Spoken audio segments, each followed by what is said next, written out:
Voilà. Donc, bonsoir à toi qui m'écoute. Je suis Charlie Fopa, consultant. Bienvenue sur ma chaîne YouTube CF Consulting. Nous parlons ce soir de comment repérer les offres de formation, comment se retrouver dans les offres de formation. Et donc, ce soir, nous allons comme ça essayer d'élaborer à la suite des 3 exposés sur le projet professionnel, où on a vu qu'il était important de pouvoir se connaître, il était important de pouvoir étudier les différents métiers, il était également nécessaire de pouvoir connaître son environnement.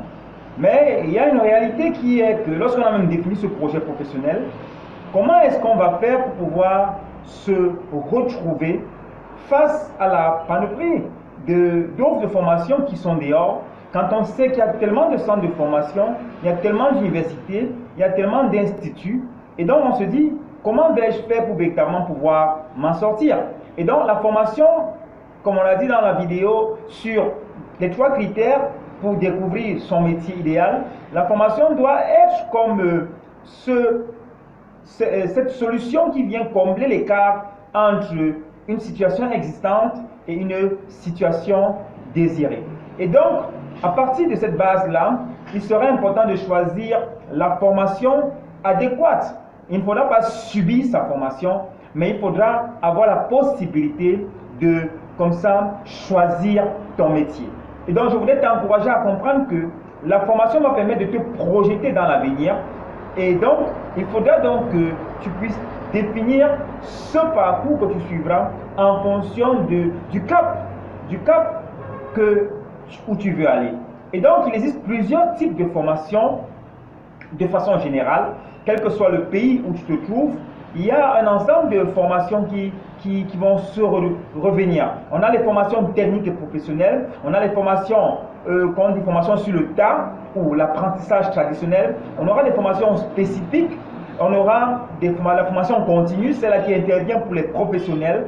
Donc il te reviendra de pouvoir choisir dans toute cette panoplie, que ce soit la formation technique, la professionnelle, les formations spécifiques, les formations continues, quel est le profil qui va scier avec ton projet professionnel. Et donc, il faudra comprendre quels sont les avantages de l'une des formations par rapport à l'autre. Et donc, nous disons que nous devons avoir la possibilité de pouvoir avoir un ensemble d'indicateurs qui vont comme ça nous permettre de pouvoir dire je choisis une formation professionnelle de telle catégorie, je choisis plutôt d'aller vers une formation sur le tas, je choisis plutôt d'aller vers une formation spécifique.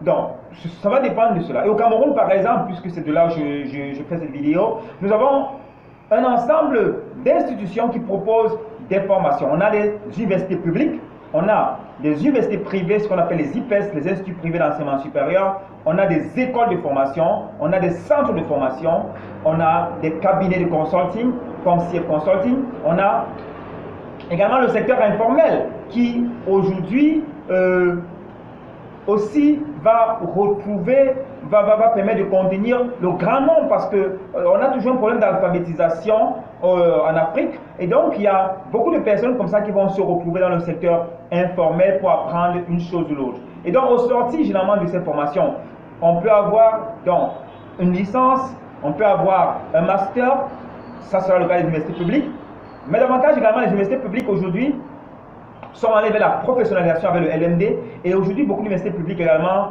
ont renchéri leurs offres de formation et ainsi dans beaucoup d'universités aujourd'hui vous faites peut-être des formations telles que le marketing digital, vous faire des formations plus pointues dans le domaine technique telles que peut-être le génie informatique, génie logiciel, il y a des formations beaucoup plus pratiques c'est vrai, mais les instituts professionnels d'enseignement supérieur sont arrivés privés avec également une panoplie d'offres purement beaucoup plus techniques qui vont comme ça te permettre au sorti d'avoir une licence professionnelle, d'avoir un master professionnel. Il est vrai qu'au niveau du doctorat professionnel, il y a encore beaucoup de polémiques et tu pourras t'orienter vers les centres de formation professionnelle également qui délivrent parfois des certificats de qualification professionnelle, ce qu'on appelle les CQP ou alors des DQP, diplômes de qualification professionnelle. Eux, ils ont l'avantage d'être de courte durée. Et donc, si on veut résumer pour les 3 premiers points, on va se dire que dans les universités, on aura les licences, master, doctorat. On aura dans les instituts privés d'enseignement supérieur, licence professionnelle. On a d'abord le BTS, dans le brevet des techniciens. On a licence professionnelle, on a des masters professionnels et dans certains cas, on peut avoir un doctorat professionnel. Et donc, ces instituts sont sous la tutelle généralement des ministères de l'enseignement supérieur, en général. Maintenant, si vous allez dans les centres de formation professionnelle, il y en a qui sont accrédités par le ministère de la formation professionnelle.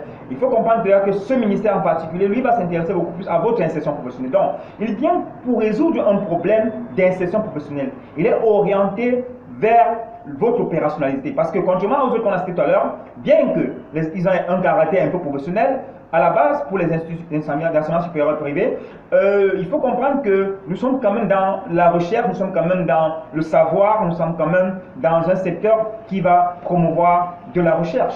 Et donc, ce caractère professionnel va se retrouver, c'est vrai, mais la dimension de l'insertion ne sera pas très appuyée comme dans les centres de formation sous la tutelle des ministères de la formation professionnelle qui, eux, vont s'orienter directement vers un savoir-faire.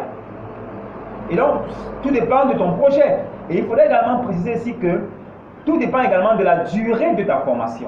Donc, si tu veux une formation de 1 an, de 2 ans, de 3 ans, de 4 ans, de 5 ans, il faudra donc déterminer le cursus en fonction de cela. Et il y a également des cabinets consulting qui vont également, pour la plupart vont s'attacher au ministère de la formation professionnelle pour délivrer des formations.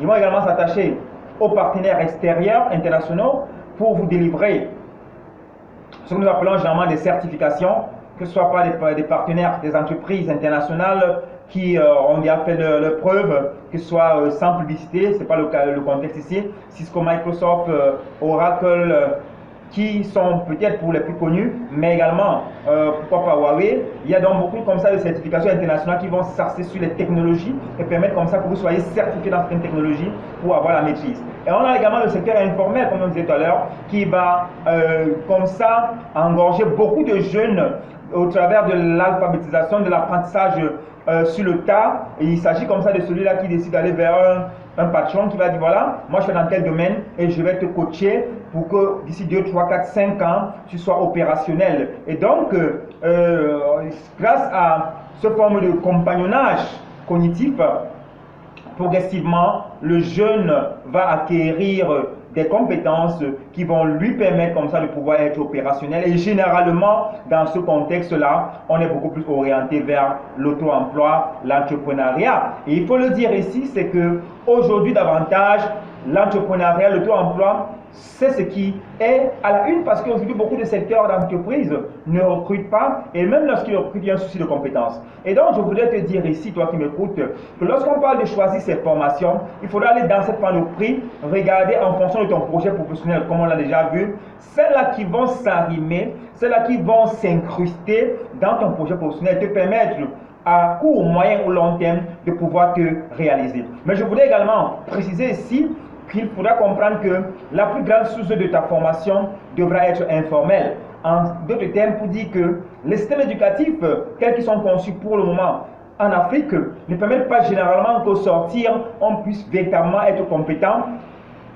parce que les formations parfois sont comme ça décontextualisées, elles sont parfois pas toujours en phase avec l'environnement professionnel. Il est vrai qu'on a des sessions d'insertion professionnelle, on a des mises en situation professionnelle dans d'autres formations qui vont te permettre de pouvoir t'en sortir, mais toujours est-il que même la qualité du formateur peut poser problème. Donc je voulais ici déjà entrer pour dire que il y a également d'autres critères qui seraient importants parce que beaucoup de jeunes, lorsqu'ils vont dans les instituts pour se renseigner pour des formations, ils vont se dire je veux une formation, ils vont regarder l'école qui a les plus beaux bâtiments, ils vont regarder l'école qui a des meilleures infrastructures, qui ont peut-être un certain confort. Mais je veux te faire comprendre que la compétence n'a rien à voir avec le confort. Il est vrai que le confort n'est pas négligeable, mais il y a beaucoup d'outils que tu dois prendre en compte lorsque tu vas vers un centre de formation. Lorsque tu as découvert, tu as constaté que voilà, je voulais faire un BTS, je voulais faire une licence professionnelle ou académique, je voulais faire un CQP ou un DQP, je voulais faire une certification. Il sera maintenant question d'aller vers un centre qui va te permettre de pouvoir atteindre cet objectif. Et donc, quelques critères de base qui vont te permettre comme ça de pouvoir te te retrouver. Et il faudra prendre en compte peut-être le contexte, mais davantage au niveau des méthodes pédagogiques, il faudra te renseigner au niveau des établissements scolaires, quelle est la qualité des formateurs, quelle est la compétence même des formateurs, tout ça entre en jeu pour te permettre de te développer. Mais nous disons également que toi, tu dois comprendre également aujourd'hui que l'apprenant est au centre de l'apprentissage et donc il est lui-même l'acteur majeur dans le processus d'apprentissage. L'enseignant n'est qu'un guide, il n'est qu'un coach, un mentor qui va te permettre comme ça progressivement par des conseils, par des méthodologies qu'il va te donner, mais au finish, tu seras l'acteur de ton apprentissage. Donc, un critère important sera de savoir quelle est la qualité des formateurs, quels sont les outils didactiques pédagogiques. On pourra te dire beaucoup de choses que tu ne verras pas après, mais une source d'information qui n'est pas toujours très faillible, c'est de te renseigner vers les anciens étudiants de cette école, les anciens succès, ceux-là qui ont fait cette école, et d'aller leur dire, voilà, vous avez fait cette école, que pouvez-vous nous dire? Est-ce que cette école vous a permis de pouvoir atteindre vos objectifs? Et eux qui sont passés par cette école, 2, 3, 4, 5 personnes comme ça, parce qu'ils ne peuvent pas s'accorder pour dire la même chose, au travers de ces différents entretiens avec ces anciens étudiants, vous pourrez comme ça sortir la vérité du lot et ainsi savoir est-ce que vous pouvez vous engager dans cette institution ou pas, est-ce qu'elle pourra vous aider à atteindre vos objectifs. Nous disons simplement que au XXIe siècle, il est important que chacun aille vers l'information, car celui qui détient l'information détient le savoir, détient le pouvoir. Donc, il est important que tu puisses aller vers l'information. L'heure où on allait dans une école pour s'inscrire sur la base d'un prospectus, sur la base, ça peut être une nouvelle école, c'est possible, mais pour une école qui a déjà fait son temps, il serait dommage d'aller s'inscrire dans une école parce que simplement ils ont des beaux bâtiments. Il faut aller au-delà de cela pour se rassurer qu'au finish, vous pourrez combler l'écart véritable qui a suscité, qui a déclenché le parcours vers cette formation. Donc nous voulons conclure sur ce pour vous rappeler simplement que choisir sa formation ne peut pas se faire au hasard parce que peut-être parfois on n'a pas le temps, on n'aura pas l'occasion de pouvoir rattraper certaines erreurs. Pourquoi ne pas prendre les dispositions de bien choisir? Même s'il s'agit d'une reconversion professionnelle vers un nouveau métier, il est important de prendre ces préliminaires, de jauger exactement ce que le centre a à vous offrir, quelles sont les compétences qui seront mises en valeur, parce qu'à la fin, il s'agira de votre avenir, il s'agira de construire votre projet professionnel. Car la compétence, comme Guy Le Botel le disait toujours, nécessite de mobiliser le savoir, le savoir-faire et le savoir-être dans une situation donnée afin de résoudre un problème. Le problème qui a sur ce niveau de formation devra être résolu parce que vous devez dans ce siècle, qui est le XXe siècle, être un acteur du changement. Sur ce, nous voulions juste vous encourager ce soir à comprendre, on ne choisit pas son métier au hasard. Après un projet professionnel bien élaboré, il faut choisir son métier, choisir la structure qui va vous encadrer. On ne la choisit pas également au hasard. Il faut faire cette petite étude. Il faut prendre en considération ce qu'on s'est dit ce soir. Et nous souhaitons qu'après avoir fait cela, vous ayez choisi la bonne école, celle-là qui vous aidera à atteindre vos objectifs, car c'est la vision ultime de CF Consulting. C'était Charlie Fopa ce soir pour vous encourager, pour vous apporter ma modeste contribution à participer à bâtir votre carrière. Sur ce, je vous dis, n'oubliez pas de vous abonner, de partager cette vidéo. Bonsoir.